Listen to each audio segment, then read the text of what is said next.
శాంతి 2/7/24 మధురమైన పిల్లలు, మీరు ఇక్కడకు స్మృతిలో ఉంటూ పాపాలను దగ్గం చేసుకునేందుకు వచ్చారు.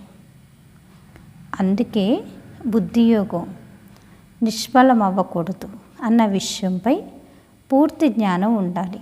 బాబా ఏం చెప్తున్నారు పిల్లలకి? మధురమైన పిల్లలు, మీరు ఇక్కడికి ఎందుకు వచ్చారు? స్మృతిలో ఉండడానికి వచ్చారు కదా. స్మృతిలో ఉంటూ ఏం చేయాలి?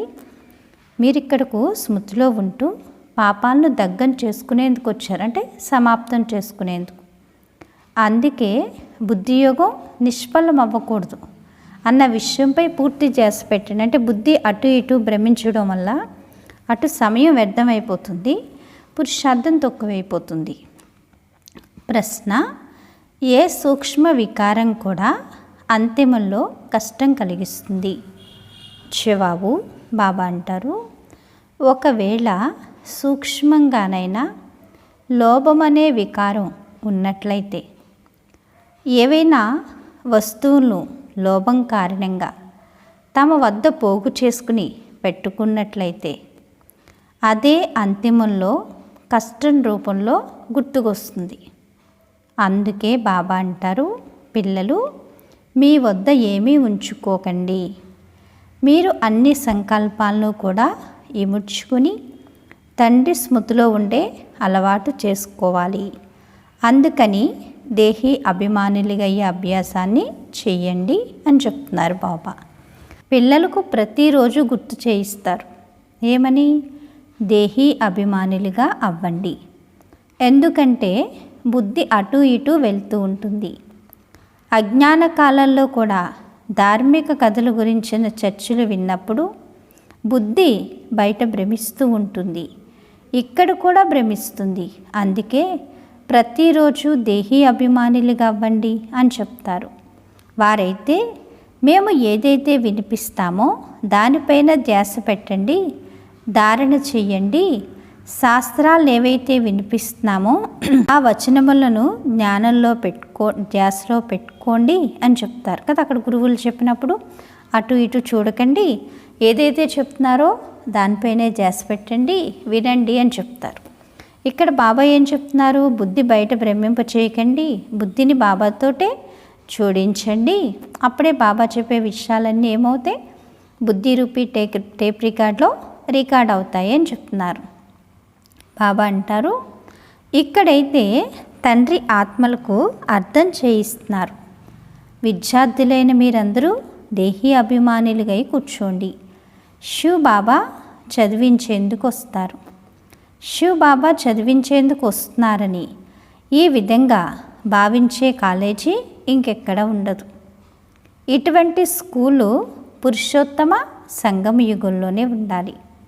విద్యార్థులు కూర్చున్నారు మరియు పరంపిత పరమాత్మ మమ్మల్ని చదివించడానికి వస్తారని కూడా అర్థం చేసుకున్నారు. శివబాబా మనల్ని చదివించడానికి వస్తున్నారు. ఎక్కడి నుంచి? పరంధామం నుంచి. వారు మొట్టమొదట అర్థం చేయించే విషయం ఏమిటంటే, మీరు పావనంగా అవ్వాలంటే నన్నొక్కడనే స్మృతి చెయ్యండి. కానీ మాయ గడియ గడియ మరిపింప చేస్తుంది. అందుకే తండ్రి అప్రమత్తం చేస్తారు. ఎవరికైనా అర్థం చేయించేటప్పుడు కూడా మొట్టమొదట భగవంతుడు ఎవరు అన్నది అర్థం చేయించండి. పతిత పావనుడు, దుఃఖహర్త, సుఖకర్త అయిన భగవంతుడు ఎక్కడ ఉన్నారు? వాని స్మృతి అయితే అందరూ చేస్తూ ఉంటారు కదా. భగవంతుడినైతే ఏదో ఒక రూపంలో, ఏదో ఒక నామంతో అందరూ తలుచుకుంటున్నారు. కానీ ఎలా అసలు స్వయం భగవంతుడి యొక్క రూపం ఏంటి, ఆయనకి మనకి ఉండే సంబంధం ఏంటి అనేది అయితే తెలుసుకోవట్లేదు. అందుకని ఇప్పుడు బాబా చెప్పేది ఏంటి? పిల్లలు, మీరు ఆత్మ, మీ తండ్రి పరమాత్మ. ఆత్మకి పరమాత్మకి ఉండే సంబంధం ఏంటి? తండ్రి బిడ్డల సంబంధం. అందుకే మనం గుడికి వెళ్ళి ఏమంటావు? భగవంతుడా, తండ్రి మమ్మల్ని రక్షించు అంటే ఆయన మనకి తండ్రి, మనం ఆయనకి పిల్లలు కదా. ఆయన ఇచ్చేవాడు, మనం ఎందుకంటే పిల్లలు అంటే వారసులు, వారసత్వానికి హక్కుదారులు. అందుకని ఇచ్చేవాడిని ఎవరైనా మర్చిపోతారా? వాడిని స్మృతి అయితే అందరూ చేస్తూ ఉంటారు. ఎప్పుడైనా ఏవైనా ఆపదలు వస్తే ఓ భగవంతుడా దయ చూపించండి అని అంటారు. ఎవరినైనా రక్షించవలసి ఉన్నప్పుడు కూడా ఓ భగవంతుడా, ఓ ఘాట్, మమ్మల్ని దుఃఖాల నుండి విముక్తులు చెయ్యండి అని అంటారు. దుఃఖాలైతే అందరికీ ఉన్నాయి. సత్యయుగాన్ని సుఖధామం అని అంటారని, కలియుగాన్ని దుఃఖధామం అని అంటారని అయితే పక్కాగా తెలుసు. ఇది పిల్లలకు తెలుసు కదా. బాబా అంటారు, అయినా కానీ మాయ అయితే ఏం చేస్తూ ఉంటుంది? మరిపింప చేస్తుంది. ఇలా స్మృతిలో కూర్చోబెట్టే పద్ధతి కూడా డ్రామాలో ఉంది. ఎందుకంటే మొత్తం రోజంతట్లో స్మృతి చెయ్యని వారు ఎందరో ఉన్నారు. బాబా ఏమంటున్నారు? రోజంతట్లో తండ్రిని తలుచుకోని వాళ్ళు ఎందరో ఉన్నారట. ఒక్క నిమిషం కూడా స్మృతి చేయట్లేదు. ఒక్క నిమిషం కూడా స్మృతి చేయట్లేదట. ఎలా మరి? కావున స్మృతిని కలిగించడానికి ఇక్కడ కూర్చోబెడతారు. స్మృతి చేసే యుక్తిని తెలియచేస్తారు. తద్వారా పక్కా అవుతారు. తండ్రి స్మృతి ద్వారానే మనం సతో ప్రధానంగా అవ్వాలి. తండ్రి స్మృతి ద్వారా మనం ఏమవ్వాలి? సతో ప్రధానంగా అవ్వాలి. సతో ప్రధానంగా అయ్యేందుకు తండ్రి ఫస్ట్ క్లాస్ అయిన రియల్ యుక్తిని తెలియచేశారు. పతిత పావనుడైతే ఒక్కరే. పతిత పావనుడెవరు? పరమాత్మ ఒక్కరే. వారు వచ్చి ఏం చేస్తారు? యుక్తిని తెలియచేస్తారు. ఇక్కడ పిల్లలైన మీరు ఎప్పుడైతే తండ్రితో యోగం ఉంటుందో అప్పుడు శాంతిలో కూర్చుంటారు. మనం ఒకవేళ బుద్ధి యోగం అటు ఇటు వెళ్ళినట్లయితే శాంతిలో లేనట్లు, అనగా అశాంతిలో ఉన్నట్లు. ఎంతసేపు అయితే బుద్ధియోగం అటు ఇటు వెళ్తుందో అంత సమయం నిష్ఫలమైనట్లే. ఎందుకంటే అందులో పాపాలైతే అంతమవ్వవు. ఎంతసేపు కూర్చున్నామనేది కాదు, ఎంత సమయం బుద్ధియోగం బాబాతో ఉంది దానికే మార్కులు పడతాయి. లేదంటే మిగతా సమయం అంతా వ్యర్థమైనట్లే.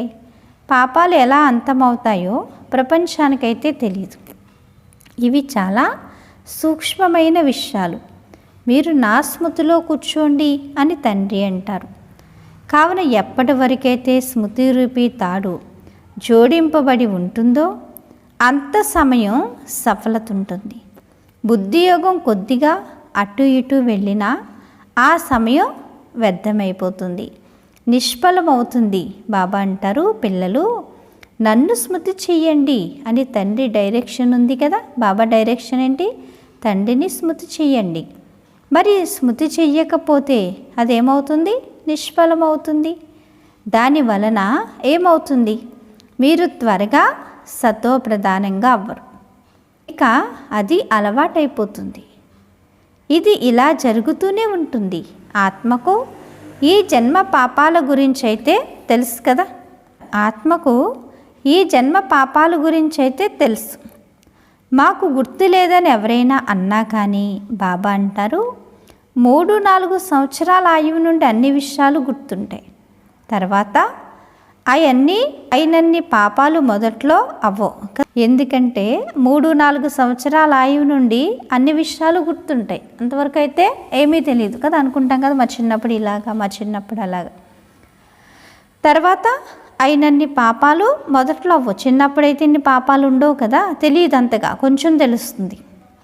రోజు రోజుకు దృష్టి అశుద్ధంగా అవుతూ ఉంటుంది. త్రేతాలో 2 కళలు తగ్గిపోతూ ఉంటాయి. చంద్రుని 2 కళలు ఎంత సమయంలో తగ్గుతాయి? మెల్లమెల్లగా తగ్గుతూ ఉంటాయి. 16 కళ సంపూర్ణుడు అని కూడా చంద్రుణ్ణి అంటారు, కానీ సూర్యుడిని అయితే అనరు. చంద్రుడిది 1 మాసం యొక్క విషయం, మరియు ఇది కల్పం యొక్క విషయం. రోజు రోజుకు కిందకు దిగజారుతూ వస్తారు. మళ్ళీ స్మృతి యాత్ర ద్వారా పైకి ఎక్కగలుగుతారు. ఇక ఆ తర్వాత మళ్ళీ స్మృతి చేసి పైకి ఎక్కవలసిన అవసరం ఉండదు. సత్యయుగం తర్వాత మళ్ళీ ఇక దిగడమే, ఇప్పుడే ఎక్కడం. సత్యయుగంలో కూడా స్మృతి చేసినట్లయితే ఇక కిందకి దిగరు. డ్రామానుసారంగా కిందకు దిగవలసిందే. కావున అక్కడ స్మృతే చెయ్యరంటున్నారు బాబా. అక్కడ కష్టాలు ఏమీ ఉండవు. దిగడం కూడా తప్పనిసరియే. మళ్ళీ స్మృతి చేసే ఉపాయాన్ని ఎవరు తెలియచేస్తారు? మనకి తండ్రి తెలియచేస్తారు. ఎందుకంటే పైకి వెళ్ళాలి. సంగమ యుగంలోనే తండ్రి వచ్చి ఇప్పుడిక పైకి ఎక్కే కళ ప్రారంభమవుతుంది అని నేర్పిస్తారు. మనం ఇప్పుడు మన సుఖధామంలోకి వెళ్ళాలి. తండ్రి అంటారు, ఇప్పుడు సుఖధామంలోకి వెళ్ళాలంటే నన్ను స్మృతి చెయ్యండి. స్మృతి ద్వారా మీ ఆత్మ సతో ప్రధానంగా అవుతుంది అని చెప్తున్నారు. మీరు ప్రపంచంతో పోల్చితే భిన్నమైన వారు. వైకుంఠం ఈ ప్రపంచానికి పూర్తిగా అతీతమైంది. వైకుంఠం ఒకప్పుడు ఉండేది, ఇప్పుడు లేదు. కల్పో ఆయువును పెద్దగా చేసిన కారణంగా మర్చిపోయారు. ఇప్పుడు పిల్లలేని మీకు వైకుంఠం ఎంత సమీపంగా కనిపిస్తుంది? ఇంకా కొద్ది సమయమే ఉంది. స్మృతి యాత్రలోనే లోపం ఉంది అంటున్నారు బాబా. అందుకే ఇప్పుడు ఇంకా సమయం ఉంది అని భావిస్తున్నారు. స్మృతి యాత్ర ఎంతగా ఉండాలో అంతగా లేదు. సమయం ఉంది కదా, చేద్దాంలే అనుకుంటున్నారట. మీరు డ్రామా ప్లాన్ అనుసారంగా సందేశాన్ని చేరుస్తారు. ఎవరికైనా సందేశాన్ని ఇవ్వడం లేదంటే సేవ చేయడం లేదని, మొత్తం ప్రపంచమంతటికి నన్ను ఒక్కడనే స్మృతి చేయండి అని తండ్రి చెప్తున్నారన్న సందేశాన్ని చేర్చాలి. గీతను చదివేవారికి ఈ మహావాక్యాలున్న శాస్త్రం ఒక గీతాశాస్త్రమని తెలుసు. కానీ అందులో కృష్ణ భగవాన్ వాచాన్ని వ్రాసారు. కావునిక ఎవరిని స్మృతి చేయాలి? శివుని భక్తిని చేస్తారు. కానీ శ్రీమతంపై నడిచేందుకు యథార్థమైన జ్ఞానం లేదు. ఈ సమయంలో మీకు ఈశ్వరీయ మతం లభిస్తోంది. అంతకుముందు మానవతా మతం ఉండేది. రెండిటికి రాత్రికి పగలికి ఉన్నంత తేడా ఉంది కదా. మనుషుల మతానికి ఈశ్వరుని యొక్క మతానికి ఎంత తేడా ఉంది? రాత్రికి పగలికి ఉన్నంత తేడా ఉంది. ఈశ్వరుడు సర్వవ్యాపి అని మానవ మతం చెప్తుంది, కానీ అలా కాదు అని ఈశ్వరీయ మతం చెప్తుంది. తండ్రి అంటారు, నేను స్వర్గస్థాపన చేయడానికే వచ్చాను. కావున తప్పకుండా ఇది నరకమే కదా. బాబా స్వర్గాన్ని స్థాపించడానికి వచ్చారు, మరి ఇదేంటి? నరకం. ఇక్కడ పంచవికారాలు అందరిలోనూ ప్రవేశించి ఉన్నాయి. ఇది వికారీ ప్రపంచం. అందుకే నేను నిర్వికారిగా తయారు చేయడానికే వస్తాను అని చెప్తున్నారు బాబా. ఎవరైతే ఈశ్వర్ని పిల్లలుగా అయ్యారో వారిలో వికారాలైతే ఉండవు.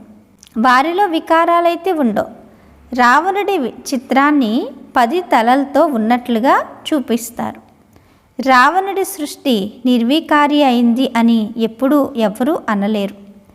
ఇప్పుడు ఇది రావణ రాజ్యమని, అందరిలోనూ పంచవికారాలు ఉన్నాయని మీకు తెలుసు.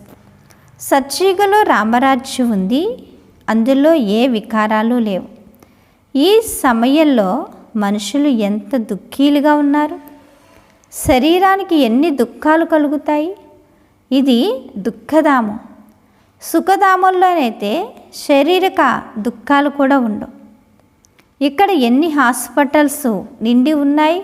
స్వర్గంలో అయితే శరీరానికి సంబంధించిన దుఃఖం కూడా ఉండదు. ఎందుకంటే ఆత్మ శరీరం రెండు సతో ప్రధానంగా ఉంటాయి కాబట్టి. ఇక్కడైతే ఆత్మ తయారవుతుంది, కానీ శరీరం ఏం చేస్తుంది? కర్మభోగాన్ని అనుభవించవలసి వస్తుంది. బాబా అంటారు, ఇక్కడ ఎన్ని హాస్పిటల్స్ నిండి ఉన్నాయి. దీనిని స్వర్గం అని అనడం కూడా పెద్ద పొరపాటే. కావున దీన్ని అర్థం చేసుకుని ఇతరులకు ఏం చేయాలి? అర్థం చేయించాలి. బాబా అంటారు, ఆ చదువు అయితే ఎవరికి అర్థం చేయించేది కాదు. అక్కడ పరీక్షలు పాస్ అయ్యి ఉద్యోగంలో చేరుతారు. ఇక్కడైతే మీరు అందరికీ సందేశాన్ని ఇవ్వాలి. కేవలం ఒక్క తండ్రి ఇవ్వరు కదా. ఎవరైతే చాలా తెలివైన వారు ఉంటారో వారిని టీచర్ అని అంటారు. తక్కువ తెలివైన వారైతే వారిని విద్యార్థులు అని అంటారు. మీరు అందరికీ సందేశాన్ని ఇవ్వాలి. భగవంతుని గురించి తెలుసా అని అడగాలి. వారు అందరికీ తండ్రి. కావున ముఖ్యమైన విషయం ఏంటి? తండ్రి పరిచయాన్ని ఇవ్వడం. ఎందుకంటే వారి గురించి ఎవ్వరికీ తెలియదు. ఉన్నతమైన వారు తండ్రి. వారు మొత్తం విశ్వాన్ని ఏం చేస్తారు? పావనంగా తయారు చేస్తారు. మొత్తం విశ్వమంతా పావనంగా ఉండేది ఎప్పుడు? సత్యయుగంలో. అందులో కేవలం భారతీయ ఉండేది. బాబా అంటారు, ఒకప్పుడు భారతదేశంలో సతోప్రధానమైన స్వర్గం ఉండేది, ఇప్పుడు ఏమైపోయింది? నరకంగా అయిపోయింది. బాబా అంటారు, ఇంకే ధర్మం వారు మేము కొత్త ప్రపంచంలోకి వస్తాము అని అయితే అనలేరు. మా కంటి ముందు ఎవరో ఉండి వెళ్ళారు అని వారు భావిస్తారు. క్రైస్తు కూడా తప్పకుండా ఎవరిలోకి వస్తారు. అతని కంటి ముందు తప్పకుండా ఎవరో ఉండేవారు. తండ్రి కూర్చుని అర్థం చేయిస్తున్నారు కదా. ఇప్పుడు ఎవరు చెప్తున్నారు మనకి ఈ విషయాలన్నీ? తండ్రి కూర్చుని చెప్తున్నారు. నేను ఈ బ్రహ్మతనువులోకి ప్రవేశిస్తాను, బ్రహ్మతనువులోకి వస్తారు అన్నది కూడా ఎవరు ఒప్పుకోరు. అరే, బ్రాహ్మణులైతే తప్పకుండా కావాలి. బ్రాహ్మణులు ఎక్కడి నుండి వస్తారు? తప్పకుండా బ్రహ్మ నుండే వస్తారు కదా. బ్రహ్మ ముఖ కమలం ద్వారా జ్ఞానం విన్న వాళ్ళు ఏమవుతారు? బ్రాహ్మణులు అవుతారు. అందుకే భగవంతుడు బ్రహ్మ శరీరం ఆధారంగా చేసుకుని మనకి సత్యగీతా జ్ఞానాన్ని తెలియచేసి మనల్ని ఏం చేస్తున్నారు? బ్రాహ్మణులుగా తయారు చేస్తున్నారు. బ్రాహ్మణుల నుండి మళ్ళీ ఏమవ్వాలి? దేవతలు కావాలి. బాబా అంటారు, అచ్చా, బ్రహ్మ తండ్రి ఎవరో ఎప్పుడైనా విన్నారా? బ్రహ్మకు తండ్రి ఎవరు? శివుడు. వారి గ్రేట్ గ్రేట్ గ్రాండ్ ఫాదర్. వారికి సాకార తండ్రి అయితే ఎవరూ లేరు. ఎవరికి? శివ్ బాబాకు. బ్రహ్మకు సాకార తండ్రి ఎవరు? ఇది ఎవరూ చెప్పలేరు. బ్రహ్మ మహిమ చేయబడ్డాడు. వారు ప్రజాపిత కూడా. నిరాకార శివ్ బాబా అని అంటారు కదా, వారు తండ్రి ఎవరో చెప్పండి. అలాగే సాకార ప్రజాపిత బ్రహ్మకు తండ్రి ఎవరో చెప్పండి. శివ్ బాబా ఎవరి చేత దత్తత తీసుకోబడ్డవారు కాదు, బ్రహ్మ దత్తత తీసుకోబడ్డవారు. శివబాబా అయితే శివబాబాకి శివుడికి తండ్రి ఎవరూ లేరు. ఆత్మలందరికీ తండ్రి శివుడు పరమాత్మ ఒక్కరే కదా. అందుకే శివాలయంలో కూడా ఏం పెడతాం? అండాకారం లింగాకారం పెట్టి లింగాకారానికి అభిషేకాలు పూజలు అవన్నీ జరుగుతాయి. ఆకారం ఎందుకంటే ఒక దేహం యొక్క ఆకారాన్ని అయితే చూపించరు. అంటే భగవంతుడి యొక్క స్వరూపం ఏంటి? బిందు స్వరూపం. ఆ బిందువైన భగవంతుడు బిందువుగా వచ్చి ఈ మానవ మాతలకి ఏమీ చెప్పడానికి వీలు కాదు కాబట్టి అందుకని ఈ బ్రహ్మ శరీరం ఆధారంగా చేసుకుని బ్రహ్మలోకి భగవంతుడు ప్రవేశించి మనకేం చేస్తున్నారు? గీత యొక్క 18 అధ్యాయాల సారాన్ని వినిపిస్తున్నారు. అంటే సృష్టి స్వర్గంగా ఎలా అవుతుంది? నరుడు నారాయణుడిగా ఎలా అవుతాడు? నారీ శ్రీ మహాలక్ష్మిగా అవ్వాలంటే ఏం చేయాలి? సుఖశాంతమయ్యి ప్రపంచం రావాలంటే మన యొక్క నడవడిక, సంకల్పాలు, మన యొక్క తీరును మనం ఎలా తయారు చేసుకోవాలి? ఈ ప్రపంచాన్ని స్వర్గంగా చేయాలంటే మనం ఎలా నడుచుకోవాలి అనే విషయాల్ని మనకి తెలియచేస్తున్నారు. భగవంతుడి శరీరంలోకి వచ్చి మనకి చెప్పాల్సినవి చెప్పేసి మళ్ళీ అతను ఇక్కడికి వెళ్ళిపోతారు. నిరాకారి లోకమైన పరంధామానికి వెళ్తారు. ఇది 84 జన్మల చక్రం. మరి శంకరుడు ఎక్కడి నుండి వచ్చారు? అతని రచన ఎక్కడుంది? తండ్రికైతే రచన ఉంది. వారు సర్వాత్మలకు తండ్రి మరియు మనుష్యాత్మలందరూ బ్రహ్మకు రచన కదా. మనుష్యాత్మలందరూ ఎవరు? బ్రహ్మకు రచన. బ్రహ్మ రచించాడు అంటారు. శంకరుని రచన ఎక్కడుంది? శంకరుని ద్వారా మనుష్య సృష్టి ఏమీ రచించడం జరగదు. తండ్రి వచ్చి విషయాలన్నింటినీ అర్థం చేయిస్తారు. చెప్తారు కదా, బ్రహ్మ ద్వారా స్థాపన, విష్ణు ద్వారా పాలన, శంకరుని ద్వారా ఈ పతిత సృష్టి మహావినాశనము అని. మనిషి మానవుడుగా ఎప్పుడైతే అవుతాడో అప్పుడు ఈ ప్రపంచం వినాశనం అయిపోతుంది.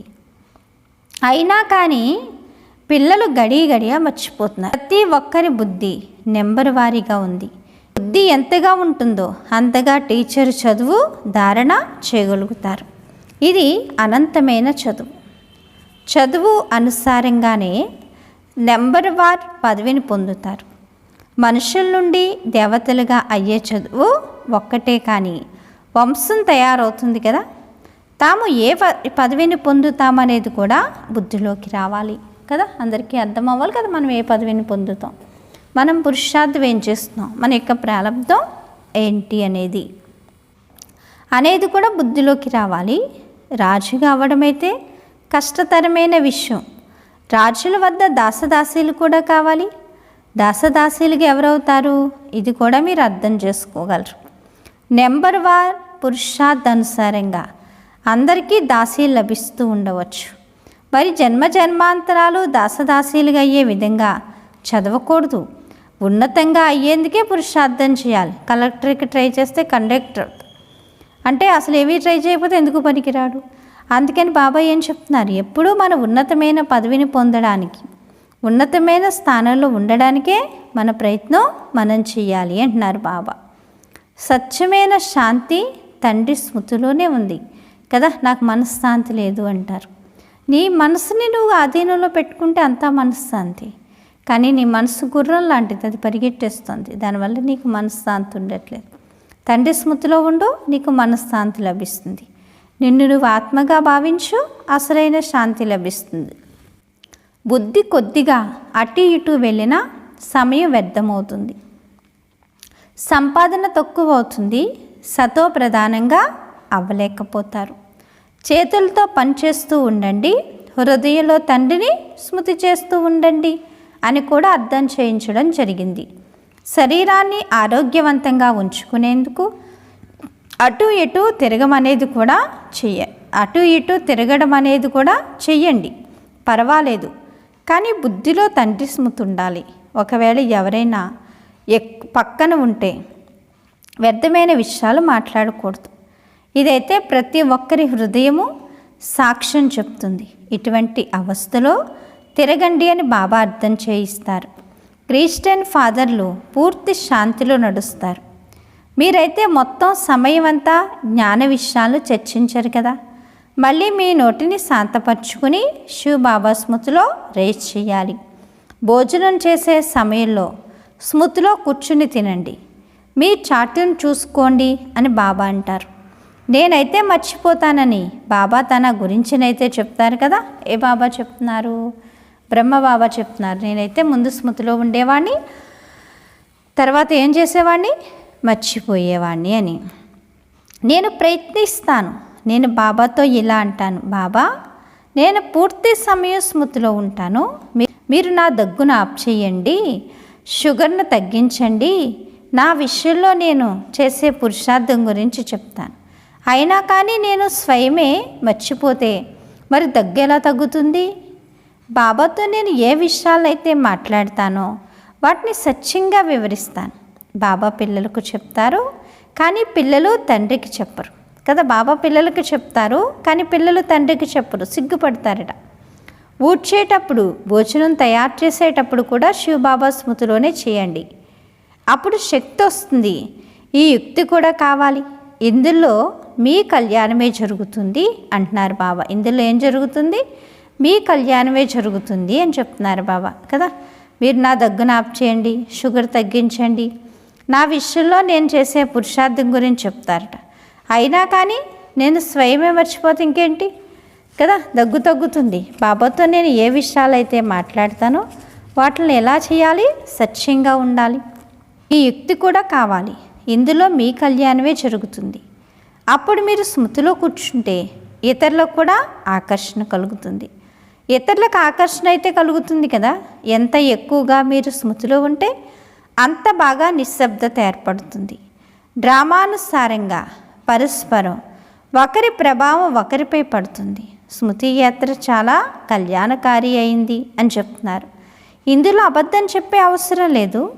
సత్యమైన తండ్రి పిల్లలు కావున సత్యంగా నడుచుకోవాలి. పిల్లలకైతే అంతా లభిస్తుంది. విశ్వరాజ్యాధికారం లభిస్తున్నప్పుడు మరి లోభంతో 10-20 చీరలు మొదలైనవి ఎందుకు పోగు చేసుకుంటారు? ఒకవేళ చాలా వస్తువులు పోగు చేసుకుంటూ ఉన్నట్లయితే చనిపోయే సమయంలో కూడా అవి గుర్తుకొస్తాయి. అందుకే చేతికర్రను కూడా వదిలేయమని, లేకపోతే అది కూడా గుర్తుకొస్తుందని భార్య చెప్పినట్లుగా ఒక ఉదాహరణ ఉంది. ఏది గుర్తుకు రాకూడదు కదా. ఏది దేహంతో సహాన్ని మర్చిపోవాలి. అబద్ధం చెప్పినట్లయితే పాపం 100 రెట్లు పెరిగిపోతుంది. శివ్ బాబా బండారం సదా నిండే ఉంటుంది. ఎక్కువ పెట్టుకోవలసిన అవసరం ఏముంది? ఎవరి వస్తువులైనా దొంగిలించబడితే వారికి అన్నీ ఇవ్వడం జరుగుతుంది. పిల్లలైన మీకు తండ్రి నుండి రాజ్యమే లభిస్తుంది అన్నప్పుడు మరి బట్టలు మొదలైనవి లభించవా? కేవలం వ్యర్థంగా ఖర్చు చేయకూడదు. ఎందుకంటే స్వర్గస్థాపనలో అబలలే సహాయం చేస్తూ ఉంటారు. వారి ధనాన్ని అలా వ్యర్థం చేసుకోకూడదు కూడా. వారు మీ పాలన చేస్తారు, కావున వారి పాలన చేయడం మీ బాధ్యత. లేకపోతే 100 రెట్లు పాపం తలపైకి ఎక్కుతుంది అంటున్నారు బాబా కదా. ఎందుకంటే ఏది ఎక్కువ ఉండకూడదు, దేనిపైన మోహం ఉండకూడదు. బాబా ఎలా నడిపిస్తే అలాగా, ఏం చెప్తే అలాగా, ఎలా చేయిస్తే అలా చేయండి. శివబాబా బండారం సదా నిండుగా ఉంటుంది, మీకు ఎప్పటికీ ఏ లోటు రాదంటున్నారు బాబా. స్వర్గస్థాపన అబలలే సహాయం చేస్తారట. వారి ధనాన్ని ఇలా వ్యర్థం చేయకుండా సేవలో ఉపయోగించినట్లయితే ఎంతో పుణ్య ఖాతా జమ అవుతుంది, లేకపోతే పాపం యొక్క ఖాతా జమ అవుతుంది అంటున్నారు బాబా. అచ్చా, మధురాతి మధురమైన సిక్కేలదే పిల్లలకు మాతాపిత బాప్దాదాల ప్రియ స్మృతులు మరియు గుడ్ మార్నింగ్. ఆత్మీక పిల్లలకు ఆత్మీక తండ్రి నమస్తే. ఆత్మీక పిల్లలకు ఆత్మీక తండ్రి నమస్తే. ధారణ కొరకు ముఖ్య సారం బాబా అంటారు. ఫస్ట్ పాయింట్, తండ్రి స్మృతిలో కూర్చునే సమయంలో కొద్దిగా కూడా బుద్ధి అటు ఇటు భ్రమించకూడదు. సదా సంపాదన జమ అవుతూ ఉండాలి. స్మృతి ఎలా ఉండాలంటే నిశ్శబ్దం ఏర్పడాలి. మన స్మృతిలో కూర్చున్నామంటే వాతావరణం అంతా ఏమైపోవాలి? నిశ్శబ్దం అయిపోవాలి. సెకండ్ పాయింట్, శరీరాన్ని ఆరోగ్యవంతంగా ఉంచుకునేందుకు అటు ఇటు తిరగడానికి వెళ్ళినప్పుడు పరస్పరం పరిచింతన విషయాలు మాట్లాడుకోకూడదు. నోటిని శాంతిగా ఉంచుకుంటూ తండ్రిని స్మృతి చేసే రేస్ చేయాలి. భోజనం కూడా తండ్రి స్మృతిలోనే తినాలి, వండుకోవాలి, తినాలి. బాబాకు పెట్టి తినాలి కదా. సంకల్పం ఏం చేయాలి? బాబాని పిలవాలి, బాబాకి పెట్టాలి. ఏదైనా సరే ప్రతి వస్తువు కూడా, పండైనా పాలైనా ఏదైనా ముందు బాబాకి సమర్పించాలి. వరదానము, నిశ్చయ బుద్ధి కలవారిగా అయ్యి బలహీన సంకల్పాల వలను సమాప్తం చేసే సఫలత సంపన్న భవ. ఇప్పటి వరకు మెజార్టీ పిల్లలు బలహీన సంకల్పాలను స్వయమే ఎమర్జ్ చేసుకుంటారు. అవుతుందో అవ్వదో తెలీదు, ఏమవుతుందో తెలీదు. ఈ బలహీన సంకల్పాలే అడ్డుగోడగా అవుతాయి మరియు సఫలత ఆ గోడ లోపలే దాగిపోతుంది. మాయ బలహీన సంకల్పాల వలను పరిశీలిస్తుంది, ఆ వలలోనే చిక్కుకుపోతారు. బాబా అంటారు, అందుకే నేడు నిశ్చయ బుద్ధి విజయ ఆత్మను, సఫలత నా జన్మసిద్ధి అధికారం. ఈ స్మృతి ద్వారా బలహీన సంకల్పాలను సమాప్తం చెయ్యండి అని చెప్తున్నారు బాబా. స్లోగన్ను, మూడవ నేత్రమైన జ్వాలాముఖి నేత్రం తెరుచుకుని ఉన్నట్లయితే మాయ శక్తిహీనమైపోతుంది. అర్థమైందా? మూడవ నేత్రమైన జ్వాలాముఖి నేత్రం తెరుచుకున్నట్లయితే మాయ ఏమవుతుంది? శక్తిహీనమైపోతుంది. అంటే ఏమీ కూడా చెయ్యలేదు అంటున్నారు బాబా. అచ్చా, మధురాతి మధురమైన ఆత్మీక తండ్రికి ఆత్మీక పిల్లల యొక్క ప్రియ స్మృతులు, గుడ్ మార్నింగ్ మరియు నమస్తే. నమస్తే నమస్తే. మధురమైన బాబా, ప్రియమైన బాబా, నా బాబా, ధన్యవాదాలు బాబా. ఓం శాంతి. ఈరోజు స్వమానం, నేను సఫలత సంపన్న ఆత్మను. ఏంటి స్వమానం ఈరోజు? నేను సఫలత సంపన్న ఆత్మను. అంటే సఫలత మన జన్మసిద్ధి అధికారం. ఏది మొదలు పెడితే అందులో మనకి సఫలత తప్పకుండా లభిస్తుంది అనమాట. అచ్చా, ఓం శాంతి. Thank you Baba.